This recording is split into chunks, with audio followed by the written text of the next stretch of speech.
साथियों नमस्कार। Advocate Narendra Joshi YouTube channel पर आपका हार्दिक स्वागत है। पिछले 2 दिन से आप जिस वीडियो का इंतजार कर रहे थे, आज वह जानकारी हम आपके लिए लेकर आए हैं। मुद्दा है सहारा सीआरसी रिफंड पोर्टल। विगत 2 दिन से प्रिंट मीडिया और इलेक्ट्रॉनिक मीडिया पर ब्रेकिंग न्यूज के रूप में एक खबर धड़ल्ले से चल रही है कि वर्षों से जिन सहारा निवेशकों का पैसा डूबा था, अब उन करोड़ों निवेशकों को होगा उनकी राशि का भुगतान।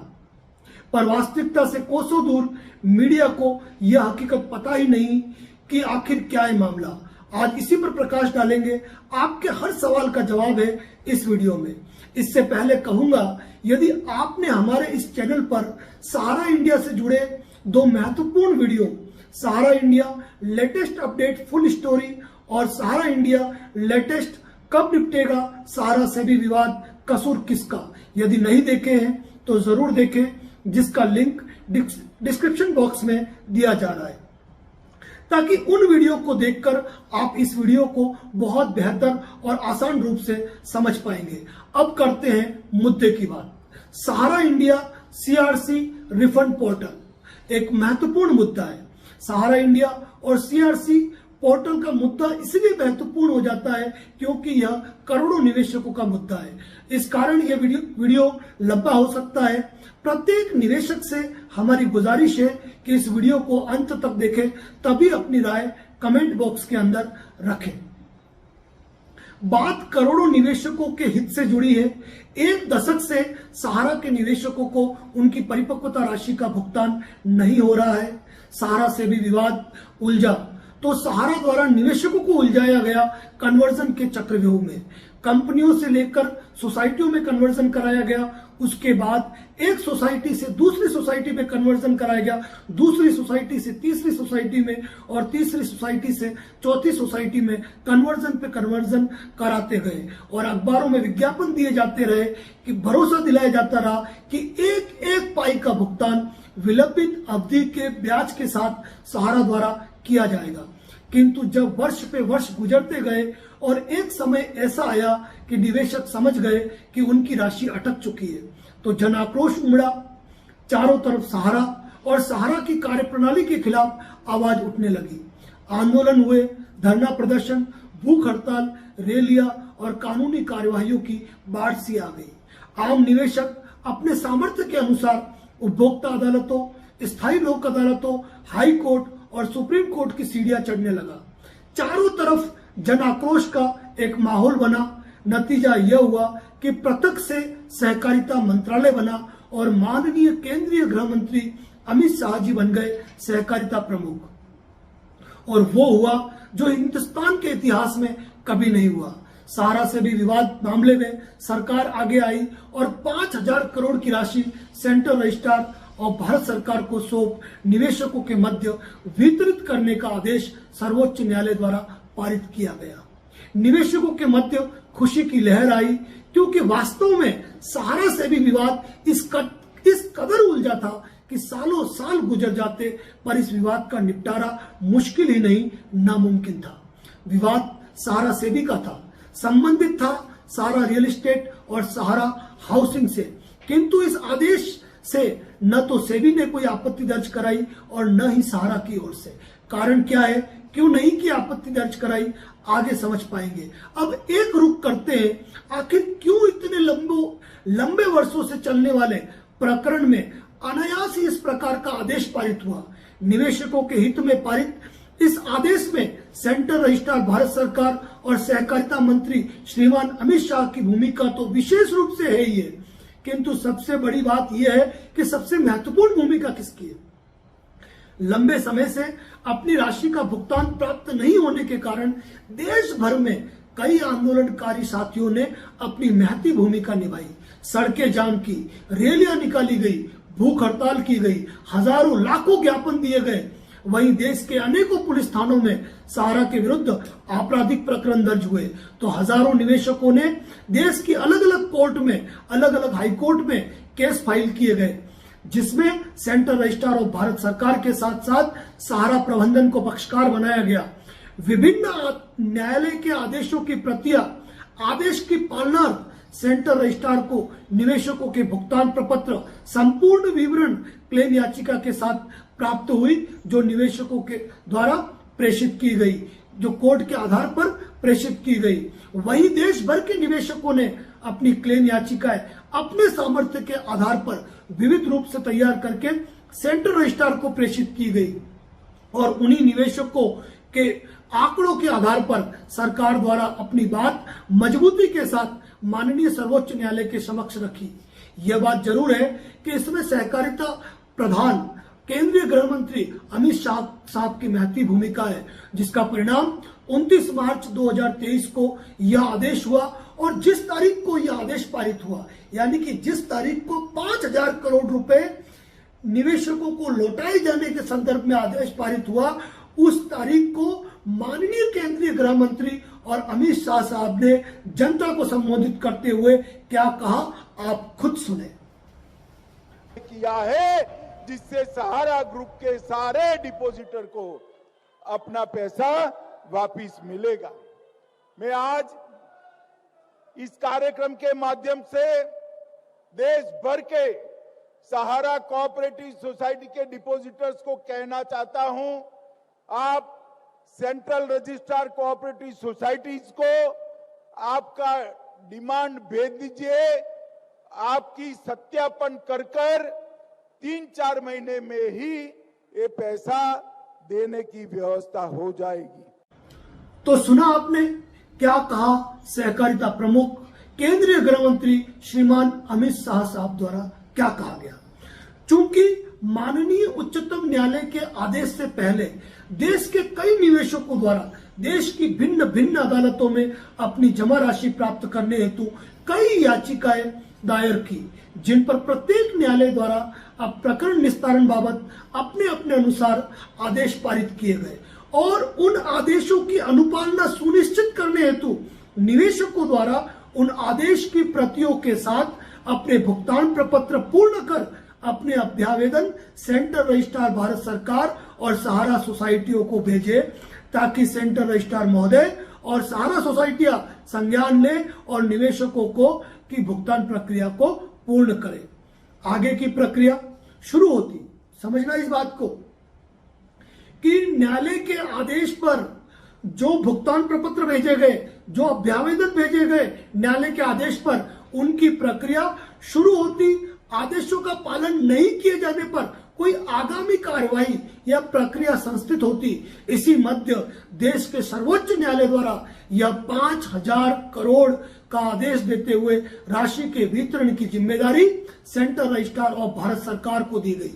चूंकि देश के सर्वोच्च न्यायालय द्वारा दिया गया आदेश सर्वोपरि है, अतः उम्मीद जागी निवेशकों में कि अब सहारा निवेशकों के दुख हरण हो जाएंगे, उनके गाढ़े पसीने की मेहनत की राशि उन्हें मिल पाएगी जो अटक चुकी थी। और चूंकि सहकारिता प्रधान श्रीमान अमित शाह साहब द्वारा खुद कहा कि निवेशक अपने क्लेम बनाकर, अपना डिमांड बनाकर सेंट्रल रजिस्ट्रार को प्रेषित करें ताकि उनकी भुगतान प्रक्रिया पूर्ण हो सके। जब देश के केंद्रीय गृह मंत्री और खुद सहकारिता प्रमुख कहे कि आप क्लेम भेजो, अपना डिमांड भेजो सेंट्रल रजिस्ट्रार को, तो देश भर के लाखों निवेशकों द्वारा उनके कहे अनुसार अपनी क्लेम याचिकाएं बनाकर विविध तरीके से सेंट्रल रजिस्ट्रार को भेजी गई। जिन जिन मामलों में विभिन्न न्यायालयों द्वारा अपने आदेश पारित किए गए थे, उन निवेशकों द्वारा भी अपने आदेशों की प्रति के साथ अपने भुगतान प्रपत्र तैयार करके संपूर्ण विवरण के साथ सेंट्रल रजिस्ट्रार को प्रेषित किए और उम्मीद लगाई कि अब निवेशकों को उनकी राशि का भुगतान होगा। और आखिर 18 जुलाई 2023 को केंद्रीय गृह मंत्री श्री अमित शाह जी के तत्वाधान और उनके कर कमलों से सहारा सीआरसी रिफंड पोर्टल लॉन्च किया गया। लेकिन यह क्या, उम्मीदों का सहारा बना था सीआरसी पोर्टल। निवेशक उम्मीद लगाए बैठे थे कि अब उनको डूबी धनराशि मिलेगी, पर यह क्या, निवेशकों के हाथ केवल और केवल निराशा ही हाथ लगी। करोड़ों निवेशक जो सहारा सीआरसी पोर्टल से उम्मीद लगाकर बैठे थे, एक पल में निवेशकों को पुनः पुरानी अवस्था में लाकर खड़ा कर दिया। आखिर क्या कहा था श्रीमान सहकारिता मंत्री श्री अमित शाह द्वारा इस बार 18 जुलाई को आप खुद सुने यह बात। निवेशक ऐसे होंगे जो ऑनलाइन पोर्टल पे शायद ना आ सके, मगर ये बहुत जरूरी है क्योंकि इतने सारे दावों का फिजिकली भुगतान संभव नहीं है। मैं आप सबसे निवेदन करना चाहूंगा कि सरकार ने सीएससी की व्यवस्था की है। सीएससी के माध्यम से आपका ऑनलाइन पंजीकरण करा सकते हैं, वो आपको पूर्णतया गाइड करेंगे। हम प्रयास करेंगे कि देश के सारे सीएससी को ऑनलाइन ये पूरी व्यवस्था भेज दी जाए, वो इसका स्टडी कर आपकी सहायता करेंगे।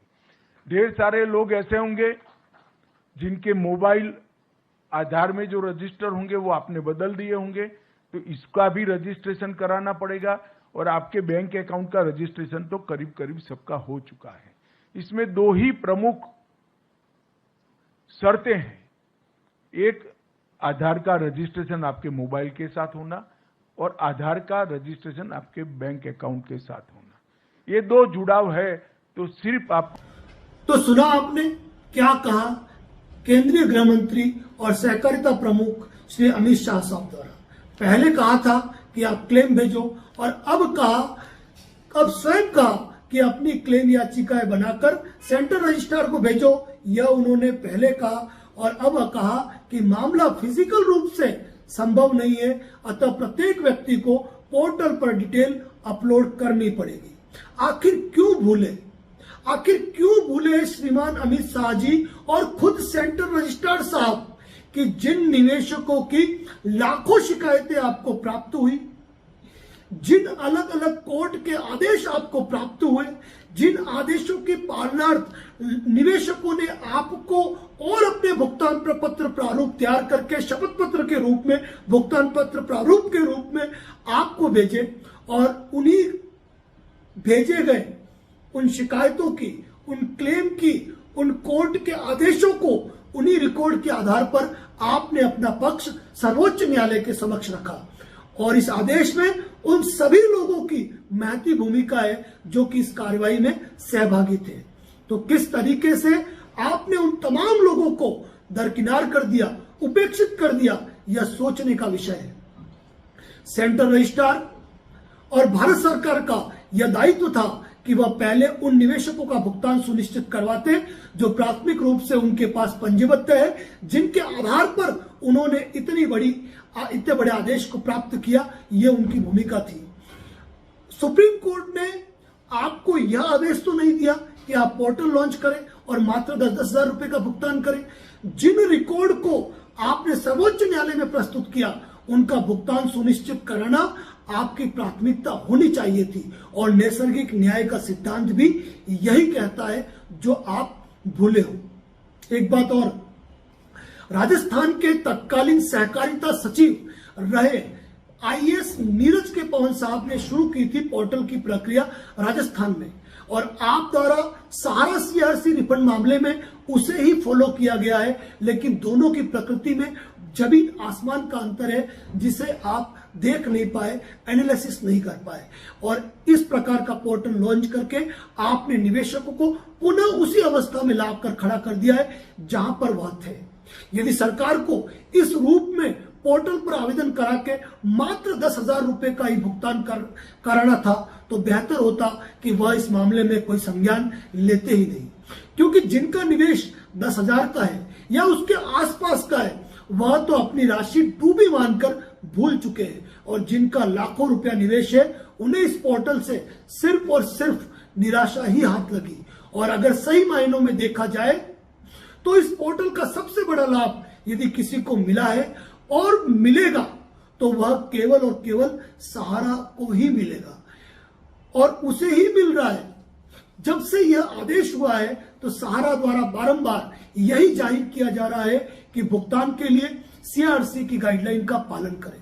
देखा जाए तो देश भर में चल रहे प्रकरणों में खुद सहारा द्वारा इसी आदेश को ढाल बनाकर इस्तेमाल किया जाएगा और अपनी तमाम जिम्मेदारियों से मुंह मोड़ लेगा। यानी कि करोड़ों निवेशकों का भुगतान करना है, लेकिन सहारा मात्र इस 5,000 करोड़ के आदेश को लेकर आज निवेशकों को मुंह करता जा रहा है और अपनी जिम्मेदारियों से लगभग मुंह मोड़ चुका है। मात्र 5,000 करोड़ की राशि सहारा से भी अकाउंट से रिलीज होने से करोड़ों निवेशकों का भुगतान होना तो संभव नहीं है, लेकिन सहारा प्रबंधन की खामोशी बयान करती है कि वह इस मामले में कितनी झंझटों से, कितने विवादों से, कितने कोर्ट केस से, कितनी एफआईआर से मुक्ति पा लेंगे। और सबसे बड़ी बात यह है कि सरकार द्वारा भी खुलकर स्पष्टीकरण नहीं दिया गया है कि आखिर इस पोर्टल को लॉन्च करने के साथ कोई दिशा निर्देशन, कोई विस्तृत गाइडलाइन, कोई अखबार पब्लिकेशन बिल्कुल भी उनकी तरफ से नहीं किया गया है और विस्तृत गाइडलाइन जारी ही नहीं की गई है कि आज तो 10,000 का भुगतान कर देंगे, फ्यूचर में क्या होगा।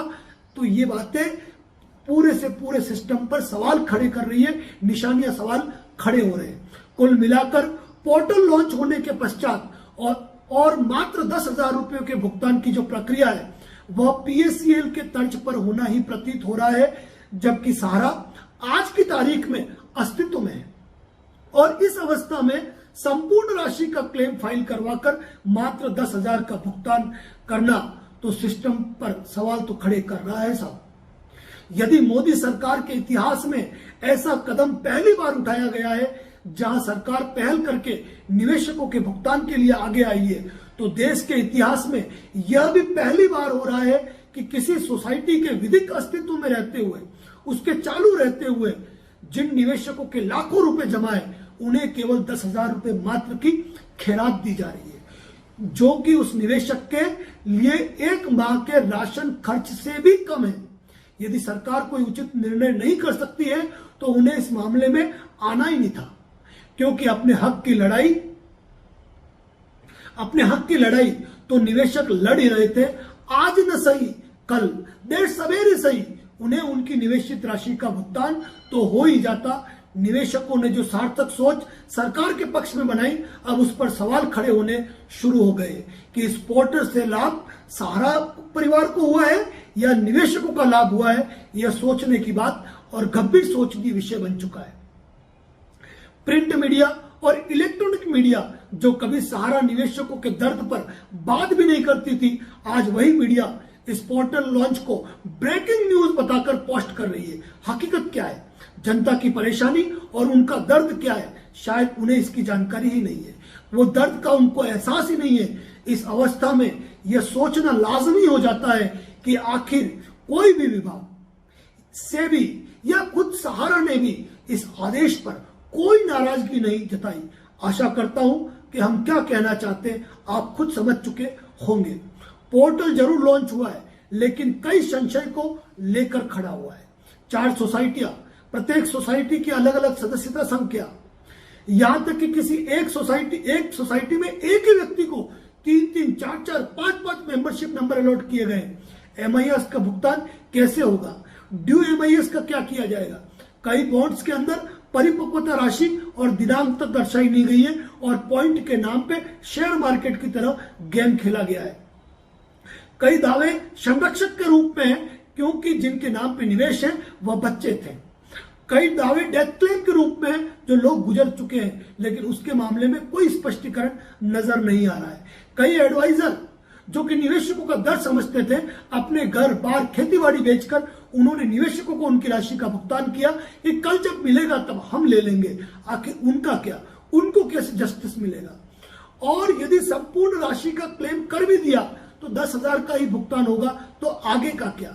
50,000 से अधिक की राशि पर पैन कार्ड की मांग किसी भी रूप में उचित नहीं है, जब भुगतान 10,000 का ही किया जा रहा है। यानी कि निवेशकों को पोर्टल से दूर रखना अपने आप में सोचने की बात है। कुल मिलाकर यही कहूंगा कि निवेशकों के साथ छलावा ही हुआ है, उनकी उम्मीदें तार तार ही हुई है और यह नहीं सोचा था निवेशकों ने कि सरकार इस रूप में पोर्टल लॉन्च करेगी। अब कुछ खास सवाल जो बहुत ही महत्वपूर्ण है। क्या पूर्व में जिन निवेशकों ने कानूनी कार्रवाई कर रखी है, चाहे वह हाईकोर्ट गए हो, चाहे वो उपभोक्ता अदालत गए हो, चाहे वो स्थायी लोक अदालत गए हो, क्या उन्हें सीआरसी में पोर्टल में आवेदन करना चाहिए? क्या पूर्व में पहले जिन निवेशकों ने सीआरसी में क्लेम फाइल कर रखे हैं, क्या उन्हें भी सीआरसी में आवेदन करना चाहिए पोर्टल के रूप में? यानी कि 2 सवाल बहुत ही महत्वपूर्ण है कि आपने किसी भी कोर्ट में कार्रवाई की हो, आप आदेश प्राप्त कर चुके हैं, उस आदेश की पालना के लिए आप अपने नोटिसेस दे चुके हैं, आप क्लेम याचिका तैयार करके भेज चुके हैं, आप अपने भुगतान प्रपत्र, शपथ पत्र तैयार करके आप सीआरसी सेंट्रल रजिस्ट्रार और सहारा सोसाइटी को भेज चुके हैं। तो क्या आपको क्लेम फाइल करना चाहिए? इस बात पर भी मैं अपनी राय दूंगा, लेकिन उससे पहले आप खुद सुने कि आखिर एक और क्या बात कही है माननीय केंद्रीय गृह मंत्री, सहकारिता प्रमुख श्री अमित शाह साहब द्वारा क्या कहा गया है। एक बार फिर सुने, उसके बाद रखेंगे हम अपनी बात। मित्रों, लगभग 1,07,00,000 निवेशकों को ये पोर्टल के अंदर पंजीकरण करने का अधिकार है, जिनकी पूरी राशि लौटाई जाएगी। और कुल मिलाकर 4 करोड़ निवेशक हैं जिनको 10,000 रुपये तक की राशि प्रथम दृष्टि से उनको वापस दी जाएगी। और ये मैंने कहा ये शुरुआत है, अगर ये सफलता से होता है और सफलता से होगा उसका मुझे पूरा विश्वास है, क्योंकि पूरी प्रणाली को मैं समझा हूं। तो सुना आपने क्या कहा सहकारिता मंत्री और केंद्रीय गृह मंत्री श्रीमान अमित शाह साहब ने। उनकी बात को मैं आपको रिपीट कर रहा हूं कि उन्होंने कहा कि 1,07,00,000 निवेशक को पूरी राशि लौटाई जाएगी और 4 करोड़ निवेशकों को 10,000 की बात कही है। अब आपका सवाल यह है कि हमने कोर्ट कार्रवाई की है, हमने सीआरसी में क्लेम भेजे हैं, तो क्या हमको भी पोर्टल में आवेदन करना चाहिए? तो मैं एक बात कहूं कि यदि आज की तारीख में आप पोर्टल में आवेदन नहीं करते हैं और आप अपने उस ऑर्डर के फॉलोअप के लिए यदि आप एग्जीक्यूशन की कार्रवाई करते हैं, कंटेम्प्ट की कार्रवाई करते हैं, तो इस अवस्था में आज सहारा द्वारा और स्वयं सेंट्रल रजिस्ट्रार भारत सरकार द्वारा माननीय सर्वोच्च न्यायालय का आदेश रखते हुए यह बात कही जाएगी कि हमने पोर्टल लॉन्च किया है और इनको इसमें अप्लाई करना था, तो इन्होंने क्यों नहीं किया? यदि उस तरीके से अगर इनको राशि मिल रही थी तो इन्होंने उसमें आवेदन क्यों नहीं किया? और इस आधार पर आपको दिक्कतें आ सकती है। तो अब मेरा कहना क्या है उसको ध्यान से सुनिए। एक दशक से लोग राशि के भुगतान के लिए अपना संघर्ष कर रहे हैं। आंदोलन, भूख हड़ताल, धरने, प्रदर्शन, ज्ञापन, ट्विटर जो भी हुए, उन बातों को छोड़कर यदि हम मुद्दे की बात पर जाए तो मुद्दे की बात यह है कि जितने लोगों ने अपने क्लेम सेंट्रल रजिस्ट्रार को भेजे, जितने लोगों ने हाईकोर्ट में रिट याचिकाएं पेश की गई, उन सारे लोगों ने अपने भुगतान प्रपत्र, अपने दस्तावेज, अपने क्लेम तैयार करके भेजे सेंट्रल रजिस्ट्रार को। और उन लोगों की संख्या कितनी थी? क्या करोड़ थी? नहीं, वो संख्या 1.5 से 2 लाख के अंदर थी। और उन्हीं 1.5-2 लाख लोगों के आधार पर आज इतनी बड़ी बात सामने आई। जब सामान्य सी कानूनी प्रक्रिया के अंदर लोग नहीं जुड़ पाए, जहां पर उन्हें अपने दस्तावेज लेकर सिर्फ कानूनी कार्रवाई का विकल्प इस्तेमाल करना था या फिर अपने डॉक्यूमेंट लिफाफे में डालकर एक एप्लीकेशन बनाकर सेंट्रल रजिस्ट्रार ऑफ भारत सरकार को भेजनी थी, वो नहीं कर पाए। और ऐसे लोग करने वाले केवल जब 1.5 से 2 लाख थे, तो ऐसी अवस्था में जब 1,07,00,000 लोगों की बात कर रहे हैं केंद्रीय गृह मंत्री अमित शाह साहब, और उसी के पीछे कह रहे हैं कि 4 करोड़ लोग और, यानी कि 5,07,00,000। अब इसमें यह कहा गया है कि 1,07,00,000 लोगों को उनकी पूरी राशि लौटाई जाएगी। तो मैं आपसे कहना चाहूंगा, क्या आपको लगता है कि जब वहां 2 लाख लोग नहीं हो पाए तो यहां 1 करोड़ लोग पोर्टल पर अपनी डिटेल को अपलोड कर पाएंगे? क्योंकि यह एक टेक्निकल इश्यू है। कारण यह है कि आधार कार्ड होना चाहिए, आधार कार्ड मोबाइल नंबर रजिस्टर्ड होना चाहिए, बैंक खाता आधार से लिंक होना चाहिए, प्लस एक घर में 4 लोग हैं तो चारों के आधार कार्ड होने चाहिए। पूरी प्रक्रिया आप समझ गए होंगे। उन बातों को और भी यूट्यूब चैनल बताएंगे, अपलोड करने की प्रक्रिया, और कोई बड़ी भूमिका नहीं है। वो ई मित्र वाले और आपके जो सीएससी पोर्टल है, जो भी आपके नजदीकी ई मित्र वाले, वो बहुत इजी कर लेंगे, तो उस पर मुझे ज्यादा चर्चा करने की आवश्यकता नहीं है। तो आप सोचिए, जब 2 लाख लोग आज की तारीख में वहां खड़े नहीं हो पाए, तो यहां क्या 5 करोड़ लोग खड़े हो जाएंगे? तो 100% पहली प्रक्रिया में न सही, लेकिन इस प्रक्रिया को पूरी करने के बाद जो राशि बचेगी उसका भुगतान आप लोगों को करना ही करना है। और प्लस इसकी जो कैप है वो 9 माह की है। सुप्रीम कोर्ट के आदेश से 9 महीना गिन लो, या पोर्टल लॉन्च करने की 18 जुलाई की तारीख से अगर 9 महीने आप गिन लेंगे, तो जाहिर सी बात है कि जो राशि बचेगी उनमें से समस्त राशि का भुगतान कर दिया जाएगा। इसीलिए वह तमाम निवेशक जिन्होंने की हाईकोर्ट में कार्रवाई की, उपभोक्ता अदालतों में की, स्थायी लोक अदालत में के क्लेम भेजा, कुछ भी किया, वो काम किया था आपने खर्चे वाला। अब तो बिना खर्चे वाला काम है आपका। मामूली 50-200 रुपए का खर्चा है, जिसके अंदर आप पोर्टल पे अपनी डिटेल अपलोड करके आप इस मामले की कार्रवाई को पूरा करेंगे, तो मैं मानता हूं कि यकीनन आपको इसका लाभ मिलेगा। क्योंकि बात यह है कि जब 1,07,00,000 लोगों को पूरी राशि देने की बात कही गई है, तो यकीनन आपको पोर्टल पे अपलोड करना चाहिए, चाहे आपने कोई कार्रवाई की है या नहीं की है। क्योंकि कार्रवाई तो आपकी सुरक्षित है, वो तो आपके लिए खड़ी है। ऊपर से आप और अगर कार्रवाई करेंगे तो वह आपके लिए और इजाफा ही होगा, कहीं माइनस नहीं होने वाला है। अब दूसरी बात यह, पोर्टल पर रजिस्ट्रेशन का काम कौन करेगा? तो एक बात ध्यान रखिए, रजिस्ट्रेशन करने के लिए आपको खुद ही जाना पड़ेगा। नजदीकी ई मित्र पर जाए, सीएससी पर जाए। वो इसीलिए कह रहा हूं क्योंकि वहां पर तरीके से उन लोगों को काम करने की जानकारी होती है, तो वो इजीली कर पाएंगे। जिन निवेशकों के आधार कार्ड और दस्तावेजों में नाम अलग है, तो यह आधार कार्ड का डिटेल लेगा। आप अपनी डिटेल को अप्लाई कीजिए, देखा जाएगा। डेथ मैच्योरिटी में क्या प्रोसेस रहेगा, अभी तक इसका अपडेशन कुछ क्लियर नहीं है। इस बारे में कोई जानकारी आएगी तो हमारे द्वारा आपको बता दी जाएगी। अब जिन मामलों में कोर्ट का आदेश हो गया, उनका क्या होगा? आदेश आपके सुरक्षित है। आदेश जिन भी मामलों में हुए, जैसे ही आप पोर्टल के अंदर अपलोड करोगे, उसके बाद भी यदि आपको राशि का भुगतान नहीं होता है, तो फिर आप उन कोर्ट के आदेशों का प्रवर्तन कराने के लिए आगामी कार्रवाई संस्थित कर सकते हैं। लेकिन फिलहाल सर्वोच्च न्यायालय का आदेश है, वहां पर जो दूसरी कोर्टों के आदेश है, मैं ये नहीं कहूंगा वह कमतर होंगे, लेकिन फिलहाल चाहे सारा परिवार हो या चाहे सीआरसी हो, वह इस बात को साथ में लेके आएगी कि इस मामले में भले न्यायालय द्वारा आदेश पारित किया गया है, लेकिन इनके द्वारा सीआरसी अप्लाई नहीं किया गया है। तो सीआरसी अप्लाई करके आपको अपना एक दस्तावेज और तैयार कर लेना चाहिए, क्योंकि कोर्ट की कार्रवाई जो है वह तो आज नहीं तो कल, यदि आपको भुगतान नहीं हो पाएगा तो उसकी जो आगामी प्रक्रिया है वह आप पुनः कर पाएंगे।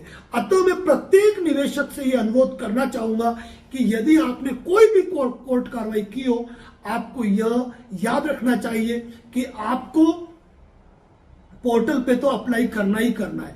क्योंकि कल के बाद यदि आपको पोर्टल से राशि का भुगतान नहीं होता है, तो आप यह न भूलें कि आपने कानूनी कार्रवाई की है। आपकी तरफ से लीगल नोटिस सेंट्रल रजिस्ट्रार को गए थे, आपकी तरफ से लीगल नोटिस भारत सरकार को गए थे, कि साथ में सहारा को भी गए थे। प्लस अगर आपने कोई रिट फाइल की है, कुछ ऑर्डर वगैरह हुए, तो उस ऑर्डर की पालना में आपने ऑर्डर की कॉपी आपने सरकार को भी भेजी है, सहारा को भी भेजी है। आपने भुगतान प्रपत्र तैयार करके भेजे हैं, तो प्राथमिकता में तो आप उस समय और भी रहेंगे, क्योंकि आप सीआरसी पर भी कंप्लेंट फाइल कर चुके हो। तो यह बात आपको नहीं भूलनी चाहिए, आपको सीआरसी पर कंप्लेंट फाइल करनी ही चाहिए। यानी कि आपकी जो कानूनी कार्रवाई है वह प्राथमिक स्तर पर है। भले ही आज आपको 10,000 रुपया मिल जाएगा, इसका मतलब ये नहीं हुआ कि आपका क्लेम खत्म हो गया। आपको आगे के लिए और भी लड़ने का आधार मिल जाएगा कि माननीय सुप्रीम कोर्ट के आदेश के बावजूद भी, विभिन्न अलग कोर्टों के आदेश के बावजूद भी यदि आपको राशि का भुगतान नहीं हुआ, तो आप आगे की कार्रवाई कर पाएंगे। लेकिन फिलहाल यह आदेश जो है वो देश की सर्वोच्च न्यायालय का है, और सर्वोच्च न्यायालय के आदेश के पालनार्थी पोर्टल लागू हुआ है, तो आपको उसके लिए अप्लाई करना चाहिए। और इसमें आपको कोई देर नहीं करनी चाहिए। समय रहते नजदीकी सीएस से नजदीकी ई मित्र पर जाकर आपको प्रोसेस करना चाहिए। हमारे एक निवेशक साथी का सवाल था कि सर ब्याज का क्या होगा। आप अप्लाई करें, जो भी होगा समय के साथ अपडेट आता जाएगा और इसी प्रकार के अपडेट जो है हमारे इसी YouTube चैनल पे आपको दिए जाते रहेंगे। और सबसे बड़ी बात मैं कहूंगा कि वीडियो यदि आपने पूरी तरह सुन लिया है तो बहुत ही टेक्निकल लैंग्वेज थी, जिसका हमने पूरी तरीके से ध्यान में रखते हुए पूरी मेहनत के साथ हर तथ्य को आपको बताने की कोशिश की थी। तो उम्मीद करते हैं इस वीडियो को प्रत्येक निवेशक तक आप शेयर करेंगे और यदि आपके कोई सवाल फिर भी बच जाते हैं तो इस वीडियो को दोबारा 3 बार 4थी बार जरूर सुने, क्योंकि आपके हर सवाल का जवाब इस वीडियो के अंदर मौजूद है। तो एक बार फिर से कहूंगा कि पोर्टल लॉन्च हुआ है।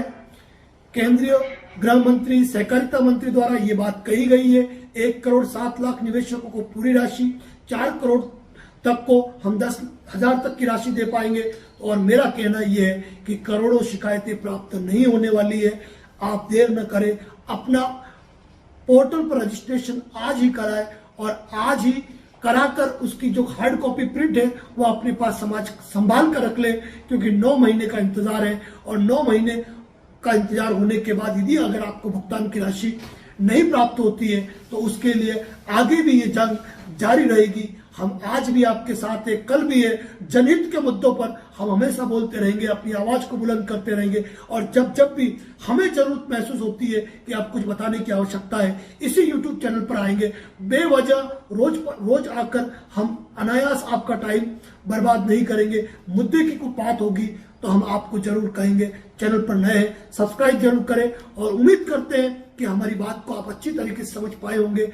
अप्लाई करें, पोर्टल का आगे जो भी अपडेट है हम आपको देते रहेंगे। और सबसे एक महत्वपूर्ण बात जो मैं आपको बताना भूल गया, जो अंत में आ रही है, उसे विशेष रूप से सुने कि हमारे द्वारा, हमारी लीगल टीम द्वारा एक विधिक चेतना पत्र, एक विशेष रूप से एक डिमांड नोटिस सभी उन याचिकाकर्ताओं की तरफ से, सभी उन क्लेम पिटिशनर्स की ओर से जो सेंट्रल रजिस्ट्रार के पास ऑलरेडी रजिस्टर है, जिन लोगों ने हाईकोर्ट के अंदर रिट याचिकाएं पेश की है, उन तमाम लोगों को राशि का भुगतान कराने के लिए हम एक लीगल नोटिस, एक विधिक चेतना पत्र सेंट्रल रजिस्ट्रार भारत सरकार को जारी करेंगे कि इन लोगों की प्राथमिकता बनती है, इनको सर्वप्रथम भुगतान किया जाए, इनको भुगतान से महरूम नहीं रखा जाए। अगर इनका भुगतान नहीं होगा तो नैसर्गिक न्याय के सिद्धांतों की पालना नहीं होगी कि इन लोगों ने अधिकार के साथ हर वो प्रक्रिया पूरी की है जो एक व्यक्ति को कानूनी अधिकार दिए गए, उसकी पालना की है। तो ऐसा एक लीगल ड्राफ्ट, एक लीगल नोटिस हमारे द्वारा सेंट्रल रजिस्ट्रार ऑफ भारत सरकार को बहुत जल्दी जारी किया जाएगा। यह एक महत्वपूर्ण बात है जो मुझे आपको बतानी है। अब आपकी जो भी बात है वह आप कमेंट्स के रूप में अपने पास रख सकते हैं। पॉजिटिव कमेंट्स का स्वागत है और यदि आप अच्छे कमेंट्स कर सकते हैं और अच्छी बात रख सकते हैं तो मैं एक ही बात कहूंगा, आप अपनी बात हमारे सामने रखें और इस वीडियो को अधिक से अधिक लोगों को शेयर करें। धन्यवाद। जय हिंद,